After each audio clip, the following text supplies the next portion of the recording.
Assalamualaikum warahmatullahi wabarakatuh. Allahumma salli wa sallim ala Sayyidina Muhammad wa ala ali Sayyidina Muhammad.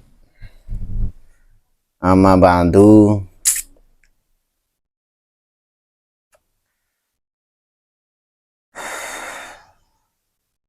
Teman-teman kanca batir, sedaya sedulur yang dirahmati oleh Allah, insyaallah amin ya rabbal alamin.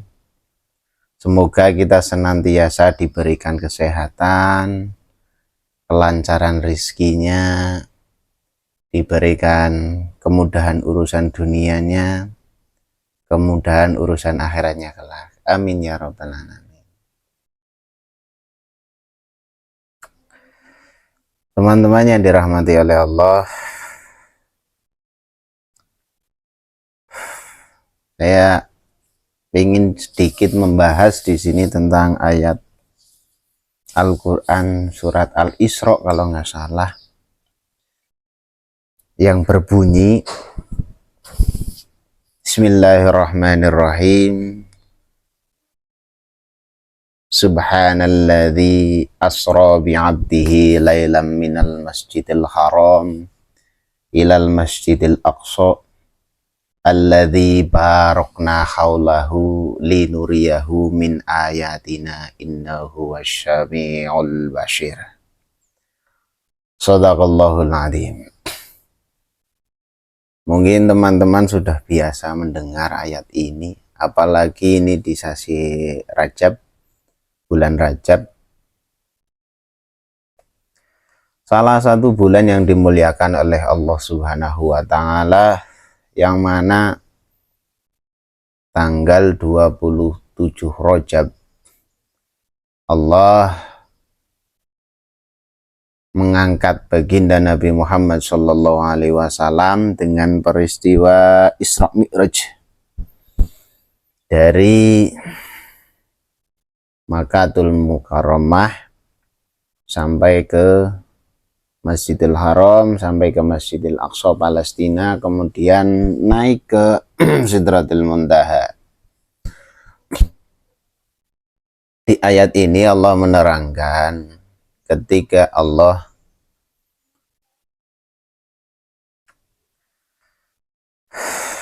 memperjalankan, atau apa ya bahasa Indonesia ini kayak angel sih, yang laku kenal lah, bahasa Indonesia, bahasa Jawa nih, melakukan kawulanipun Gusti Allah, khususnya kasih Gusti Allah, yaitu baginda Nabi Muhammad Shallallahu Alaihi Wasallam dari Masjidil Haram Mekah sampai ke Masjidil Aqsa Palestina. Di perjalanan ini kemudian naik ke langit 7, kemudian bertemu dengan Allah Subhanahu wa Ta'ala, yang akhirnya kita tahu intinya mendapatkan perintah sholat 5 waktu. Tapi bukan itu inti pokoknya. Makanya di ayat terakhir, wa huwas syami'ul bashir, apa ya tadi? Jadi Subhanalladzi asra bi'abdihi laylan minal masjidil haram ilal masjidil aqsa alladzi barakna haulahu linuriyahu min ayatina. Haulahu linuriyahu, barakna haulahu linuriyahu min ayatina. Di ayat ini yang mau saya terangkan sedikit. Ya, Allah memberkahi kepada lingkungan baginda Nabi Muhammad dengan peristiwa ini, linuriyahu, dan cahayanya Allah, apa min ayatina, dari tanda-tanda kebesaran Allah. Jadi peristiwa pokok Isra Mi'raj ini ketika Allah itu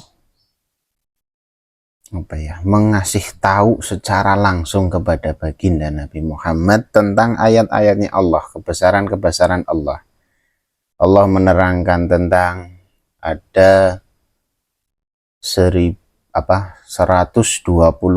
kalau nggak salah Nabi dan Rasul, itu Allah kasih tahu, bahkan berjamaah sebelum Mi'raj ke langit. Kemudian Allah mengasih tahu adanya malaikat penjaga langit, langit 1, langit 2, Allah kasih tahu semuanya. Kasih tahu surga dan neraka, kemudian dikasih tahu tentang nabi-nabi terdahulu, termasuk dipertemukannya dengan bapak atau manusia pertama di dunia, Nabi Adam alaihissalam. Itu Allah kasih tahu semua. Kenikmatan surga dikasih tahu, pedihnya siksa neraka kasih tahu. Begitu banyak sekali di perjalanan tersebut. Tapi Allah memperlihatkan secara langsung bahkan hal yang terbesar, yang tertinggi, yaitu Allah itu mempertemukan baginda Nabi Muhammad SAW dengan Allah, dengan zatnya Allah secara langsung. Padahal nabi-nabi sebelumnya tidak ada yang bertemu langsung dengan Allah, termasuk Nabi Adam sekalipun. Satu-satunya yang bisa bertemu dengan Allah ini hanya baginda Nabi. Makanya ketika kita mau menghadap kepada Allah kelak, biar kita tidak keliru, kesasar ketika menghadap Allah atau menyembah Allah, harus lewat baginda Nabi. Kenapa? Karena satu-satunya makhluk yang pernah bertemu langsung dengan Allah hanya baginda Nabi Muhammad SAW, dan tahu secara langsung, secara keseluruhan kebesaran Allah. Ini hanya baginda Nabi, yang lainnya enggak. Makanya kita sebagai umat baginda Nabi Muhammad SAW, kok sampai teganya atau sampai hati tidak mau bersolawat dan tidak mau mengingat-ingat kanjeng Nabi ini, Masya Allah. Semoga orang yang seperti itu diberi hidayah oleh Allah. Kenapa? Karena kita berjalan sendiri menyembah Allah tanpa lewat baginda Nabi, kita tidak bisa. Kita lihat ayat yang lain itu, Al-Quran kalau nggak salah surat Al-Ma'idah saya tukil sedikit. Wabtahu ilaihil wasilah wajahidu fi sabilillahi la'allakum tuflihun. Kalau nggak salah ayatnya seperti itu. Wabtahu ilaihil wasilah, yang mau saya garis bawahi di sini. Mereka sliramu iku maring ingsun kelawan wasilah. Ora iso dewi, Gusti Allah sing perintah. Lalu dewi ingkar. Kalau kita ingkar dengan ayat ini, berarti kita ingkar dengan Al-Quran. Kalau ingkar dengan Al-Quran, berarti ingkar dengan Allah. Kalau ingkar dengan Allah, apa bedanya kita dengan orang kafir? Makanya kita mendekatkan diri kepada Allah harus wasilah dengan baginda Nabi Muhammad SAW. Enggak bisa, enggak. Harus. Kalau kita emang yakin dengan ayat ini. Kalau enggak yakin ya enggak apa-apa. Makanya zaman sekarang, zaman akhir, kita banyak ulama lah yang menerangkan dan mengajak umat baginda Nabi Muhammad untuk memperbanyak mendekatkan diri kepada baginda Nabi. Caranya memperbanyak sholawat. Mendekatkan diri terus. Kenapa? Karena biar kita ketika menyembah kepada Allah tidak keliru. Karena besok kelak di yaumil akhir, ketika kita sowan kepada Allah Subhanahu wa ta'ala, ini bersama orang yang bisa menyowankan kepada Allah. Satu-satunya yang bisa hanya baginda Nabi. Lainnya tidak bisa. Makanya ada hadis itu yang menerangkan bahwa kelak di yaumil akhir, semua umat mulai dari zaman Nabi Adam alaihissalam sampai yaumul kiamah kelak, itu semuanya berbondong-bondong memohon syafaat dan pertolongannya kepada nabi-nabi mereka masing-masing. Mulai dari Nabi Adam ke bawah terus sampai ke Nabi Isa alaihissalam. Semuanya jawabannya tidak bisa. Saya tidak bisa. Yang bisa menolong kalian, yang memberi syafaat kalian hanya baginda Nabi Muhammad Shallallahu Alaihi Wasallam. Makanya dalam Isra Mi'raj diterangkan dalam Sahih Bukhari kalau nggak salah, ketika baginda Nabi Muhammad Shallallahu Alaihi Wasallam itu bertemu dengan Nabi Musa di langit ke-6 kalau nggak salah, itu Nabi Musa menangis bertemu baginda Nabi. Kenapa menangisnya? Kanjeng Nabi Nabi Musa menangis ketemu. Kenapa? Karena beliau merasa iri dan juga menyesal. Iri kenapa? Karena banyak umat Kanjeng Nabi yang masuk surga daripada umat Nabi Musa. Menyesalnya Nabi Musa, karena apa? Dulu saya tidak mampu mengajak begitu banyak umat untuk bertauhid kepada Allah, mendekatkan diri kepada Allah. Pengen menyesalnya di situ, merasa iri. Tapi bukan iri berarti jelek. Dan di sini juga ada pelajaran. Kita boleh bahasa iri, boleh, tapi iri dalam kebaikan. Tapi iri yang bukan menimbulkan dengki. Kalau kita iri menimbulkan dengki, berarti kita berkeinginan orang yang kita iri atau yang kita dengki itu kenikmatannya dicabut dari Allah. Tapi kalau iri yang dicontohkan oleh Nabi Musa kepada Nabi Muhammad SAW, ini iri atas kebaikan dan berkeinginan punya kebaikan yang lebih baik, juga mendoakan baginda Nabi Muhammad agar lebih banyak lagi umatnya yang mendapat syafaat. Makanya ketika Nabi Muhammad di Isra Mi'raj ini, beliau sowan kepada zatnya Allah Subhanahu wa taala, mendapatkan perintah sholat 50 waktu.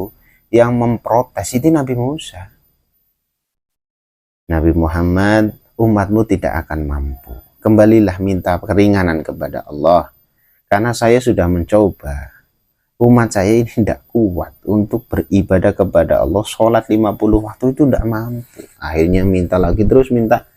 Yang pertama diturunkan 10, akhirnya turun 5. Turun 5, Nabi Musa masih. Nabi Muhammad, umatmu tidak akan mampu. Kenyataannya emang iya. Sekarang banyak orang udah Islam. KTP-nya udah Islam, bahkan sering mengaji. Tapi masih banyak yang meninggalkan sholat 5 waktu. Padahal udah keringanan. Untung waktu itu Nabi Musa minta keringanan. Protes kepada bagi. Kalau enggak, kita mungkin 50. Lah 5 waktu aja Nabi Musa ngasih tahu masih berat. Ternyata emang iya. Orang untuk menegakkan sholat 5 waktu ini sangat luar biasa berat. Tapi di kisah itu Nabi Muhammad sudah malu. Akhirnya bertawakal kepada Allah dengan mendapatkan sholat 5 waktu. Itu seperti itu. Makanya di riwayat Isra Mi'raj ini banyak nilai-nilai yang luar biasa, Masya Allah. Yang intinya pokoknya salah satunya yaitu Allah membeberkan, memperlihatkan kebesaran atas ayat-ayat Allah dan memberkahi kepada orang yang dekat dengan kekasihnya Allah, khususnya baginda Nabi Muhammad SAW, atas semua ayat-ayatnya Allah dikasih tahu semuanya. Makanya kita harus mendekat kepada Allah. Cara termudah untuk mendekat kepada Allah ini lewat baginda Nabi. Termudah. Caranya apa? Nabi Muhammad sudah ngasih tahu. Aksarukum alayya sholatan. Kalau nggak salah hadisnya itu seperti ini bunyinya kalau nggak salah. Inna awalan nasi fi yaumil qiyamati fa aksarukum alayya sholatan. Kawitan-kawitane menungsa besok nang dino akhir sing paling per karo ingsun dikane-kane. Iki paling banyaknya orang membaca sholawat kepada Kanjeng Nabi. Itu dikasih kabar. Tinggal kita mau yakin dengan kabar dari Kanjeng Nabi atau enggak. Di situ tidak ada syarat orang itu ahli ibadah, dulunya ahli maksiat atau enggak. Tidak ada syarat. Yang penting memperbanyak sholawat. Setelah memperbanyak, kita juga harus mempelajari sholawat yang seperti apa, yang bisa mendekatkan diri kepada Allah. Makanya banyak ulama menerangkan sholawat ini sebagai wasilah kita sowan kepada baginda Nabi Muhammad SAW. Makanya kalau kita bersholawat harus dengan rasa ketawaduan. Makanya perintahnya Allah dalam Al-Quran surat Al-Ahzab, Bismillahirrahmanirrahim, Innallaha wa malaikatahu yusalluna 'alan nabi, ya ayyuhalladzina amanu sallu 'alaihi wa sallimu taslima. Allah menerangkan di ayat itu, hai orang-orang yang beriman, bersolawatlah kalian kepada kekasihku baginda Nabi dengan mengucapkan salam dan tasliman dengan penuh ketakdiman. Di ayat itu loh. Kalau perintahnya seperti itu. Makanya sholawat yang dicontohkan oleh baginda Nabi ketika sahabat Abu Bakar itu bertanya kalau nggak salah. Ya Nabi Allah Muhammad sallallahu alaihi wasallam, bagaimana cara saya bersolawat kepadamu, kepada engkau? Nabi menjawab seperti apa? Allahumma sholli ala Muhammad. Allahumma sholli ala Muhammad. Di garis bawah ini. Nabi Muhammad mencontohkan seperti itu. Nah ini yang kita ketahui katanya sholawat pokok, sholawat inti. Emang benar, kenapa? Karena yang mencontohkan langsung Kanjeng Nabi. Allahumma sholli ala Muhammad. Emang benar. Tapi ketika diamalkan oleh Sayyidina Abu Bakar, itu tidak seperti itu. Tidak Allahumma sholli ala Muhammad. Beliau mengucapkan sholawat kepada Kanjeng Nabi itu ditambahi Sayyidina. Jadi seperti ini kalimat yang sholawat yang diucapkan oleh Sayyidina Abu Bakar. Allahumma sholli ala Sayyidina Muhammad. Ada bentuk Sayyidina.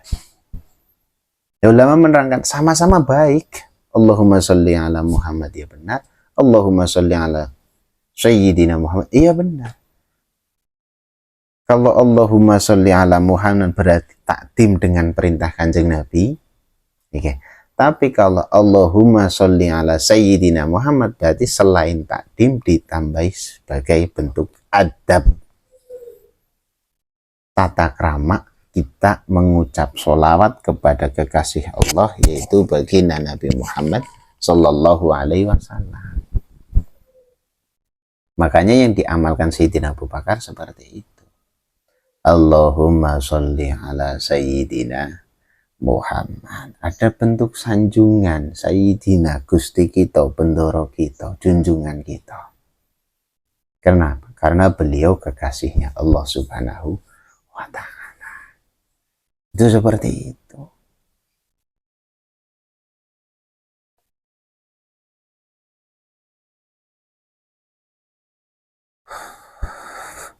Makanya dalam hadis qudsi Kanjeng Nabi ini berpesan kepada kita, innama bu'istu li utammima makarimal akhlak. Saat temene ingsun diutus ning Gusti Allah iku nggih nyempurnake akhlak. Makanya dipilih sholawat. Makanya kita bersolawat juga dengan akhlak, dengan adab, dengan Allah juga sudah bilang sallimu taslima. Makanya yang baik seperti apa? Yang baik tetap Allahumma sholli ala Sayyidina Muhammad. Bentuk akhlak kita sebagai umat baginda Nabi, Sayyidina Abu Bakar sebagai sahabatnya aja seperti itu. Masa kita mau melancang atau melewati Sayyidina Abu Bakar? Tidak mau nyontohkan seperti itu. Lah, lambat laun setelah zaman para sahabat kemudian disempurnakan oleh zaman tabi'in, karena zaman para sahabat ini yang diperjuangkan tentang masalah berdirinya agama Islam. Jadi tidak sempat untuk mengkaji dawuh-dawuhnya Allah, khususnya Al-Quran secara keseluruhan. Makanya zaman tabi'in ini udah mulai dikaji, mulai ada ditulis dan lain sebagainya. Zaman sahabat sudah mulai, tapi lebih didalami lagi ketika zaman tabi'in. Makanya ketika zaman tabi'in, sholawat yang diamalkan oleh Sayyidina Abu Bakar, Allahumma sholli ala Sayyidina Muhammad, disempurnakan dengan Allahumma sholli wa sallim ala Sayyidina Muhammad. Sempurna. Wasallim seperti dawuhnya Allah, yaitu ya ayyuhalladzina amanu shollu alaihi wa sallimu taslima. Kemudian Sayyidina sebagai bentuk takdiman, penghormatan, sanjungan kepada Kanjeng Nabi. Makanya kalau kita paham ahli sunnah, ini sebenarnya tidak paham ahli sunnah, yang benar-benar Islam dan mau mengaji Al-Quran secara benar dan baik, sholawat yang baik seperti apa? Allahumma sholli wa sallim ala Sayyidina Muhammad. Inilah sholawat inti, sholawat pokok yang langsung dicontohkan oleh Kanjeng Nabi, disempurnakan dengan akhlak oleh Sayyidina Abu Bakar, disempurnakan dengan salam oleh para tabi'in dengan dasar ayatnya Allah, ya ayyuhalladzina amanu shollu alaihi wasallimu taslima. Itu seperti itu teman-teman. Tapi bukan berarti maksud sholawat yang lain ini tidak baik. Semua sholawat itu baik dan semua sholawat itu bagus. Tidak ada sholawat yang tidak bagus. Sama mau amalan apapun itu baik dan bagus, tidak ada amalan yang tidak bagus. Karena jangan keliru paham. Ini kita selalu mengaji, selalu menambah pengertian, biar kita tidak tersesat di jalan. Termasuk ketika kita di sasi Rajab ini, kita memuliakan baginda Nabi Muhammad SAW. Tidak hanya cuman membuat acara Isra Mi'raj. Kita ambil kaidah-kaidah, hikmah-hikmah yang ada di acara Isra Mi'raj ini. Tidak cuman kita cocok atau karena kepingin lihat siapa yang mengaji, yang menjadi dai siapa. Bukan seperti itu saja. Kita ambil hikmahnya. Kita bertahun-tahun khususnya Nahdlatul Ulama itu mengadakan Isra Mi'raj. Masa tidak ada intisari yang bisa kita ambil? Maksudnya ambil kemudian dipraktekkan. Tidak cuma paham-paham doang tapi tidak mau mempraktekkan. Kalau kita tidak mau mempraktekkan, tidak akan dapat hasil. Seperti kita dikasih kabar besok ada bantuan BLT 500.000. Kita tahu tapi kita tidak mau datang dan mengambil BLT itu, tidak akan dapat uang bantuan 500.000. Sama, kita berkali-kali mengharap rahmatnya Allah dan ridho baginda Nabi Muhammad SAW, mengadakan pengajian Isra Mi'raj dan lain sebagainya, bahkan kita mendatangkan, tapi kita tidak amalkan isi dari Isra Mi'raj itu, maka tidak akan dapat 500.000. Tapi dapat kebahagiaan itu, terdapat keberkahan, tetap dapat keberkahan karena Allah Raufur Rahim, tetap dapat. Makanya kita untuk dalam rangka hormat bulan Rajab ini, bagi teman-teman semuanya, ayolah kita berbanyak memperbaiki diri, khususnya sholat dan juga sholawat. Sholawat sebagai bentuk rasa cinta dan mahabbah kita kepada kekasih Allah. Sholat itu kita tegakkan sebagus mungkin. Tahun kemarin atau sebelum sasi Rajab ini, kita sholat, yang penting sholat aja. Kita masuk Rajab, kita berusaha berjamaah. Nanti bulan selanjutnya harus lebih baik lagi. Tidak cuman asal berjamaah. Kita harus belajar hakikatnya sholat seperti apa. Kemudian memperjamaah sholawat ketika di sasi Rajab ini juga bulan selanjutnya harus kita perbaiki lagi hakikatnya sholawat itu seperti apa. Karena orang yang beruntung adalah orang yang hari ini lebih baik daripada hari kemarin. Seperti itu teman-teman. Semoga yang saya terangkan sedikit ini ada manfaat, ada berkahnya. Bila banyak kekeliruan, kurang sopan santunnya, saya mohon maaf. Assalamualaikum warahmatullahi wabarakatuh. Allahumma sholli wa sallim ala sayyidina Muhammad wa ala sayyidina